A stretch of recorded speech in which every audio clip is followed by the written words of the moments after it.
ይህ ከዘራ ለሀጂ አወል ምርኩዝ አይደለም። አሁን አንተ በሽምግልና ምን አዘልሃል?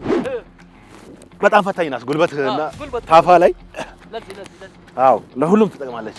እንደ እድሜያቸው ቢሆን ጎብጠውና ከዘራ ይዘው መታየት ነበረባቸው። የመጨናነቅ ባህሪ ጭንቅላቴ ላይ ይበቃል አይደለም። ብቻዬ መንገድ ላይ የትኩኝ መናገር ጀመርኩ። አባቴ ነው ያዙልኝ። ያ ሰላም አለን ያው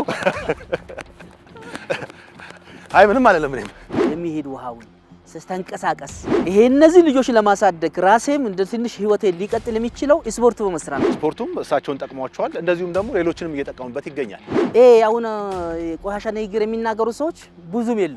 ባለቤቴ 2001 ላይ አላህ ይማራት እንግዲህ ወደ አኬራ ስትሄድብኝ ሲተው እንደሚቀጥል እንደሚጀምረኝ ስለማቅ በጣም የሚቀሙ የነበሩ ሰዎች ከኔ ጋር አብረው ድቡድብ እያሉ የሮጡ ነው። ከራሳቸው ጤንነት ለመጠበቅ እንዲሁም ደግሞ ከነበረባቸው የስሜት መዋዠቅ ለመውጣት ስፖርቱን ጀምረውታል። ስፖርቱን ወደ ቲክቶክ ያመጣው ልብስ ለብሽ ድቡድብ ይላለው ሰው ይፎግራል። ከኔ አሁን የማህበረሰቡ መማር ያለበት ልክ እንደ ሳር መሆን ነው።